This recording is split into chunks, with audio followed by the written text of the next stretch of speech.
final, si tu ne doutes pas un minimum et que tu vas pas profondément en toi, en ton cœur, bah tu pourras jamais te rendre compte que tu es un imposteur ou une impostrice. Tu vois ce que je veux dire? C'est peut-être absurde ce que je dis, peut-être que tu vas pas comprendre, mais c'est pas grave. Je te partage mon expérience et c'est le plus important.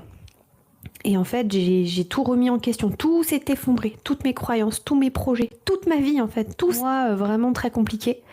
Et ensuite, je me suis convertie à l'islam et c'était la meilleure des décisions que j'ai prises de toute ma vie.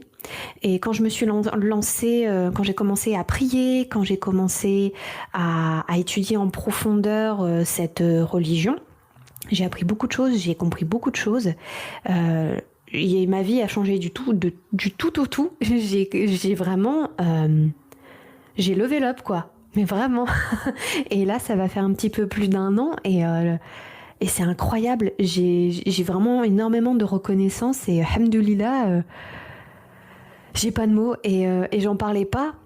Je voulais pas en parler parce que je suis de nature assez sensible et j'aime pas parler de la religion, etc. Sachant que personnellement, ma foi, je la vis de manière assez mystique et dans l'amour. Et je suis pas, en fait, le dogme, je suis pas trop pour.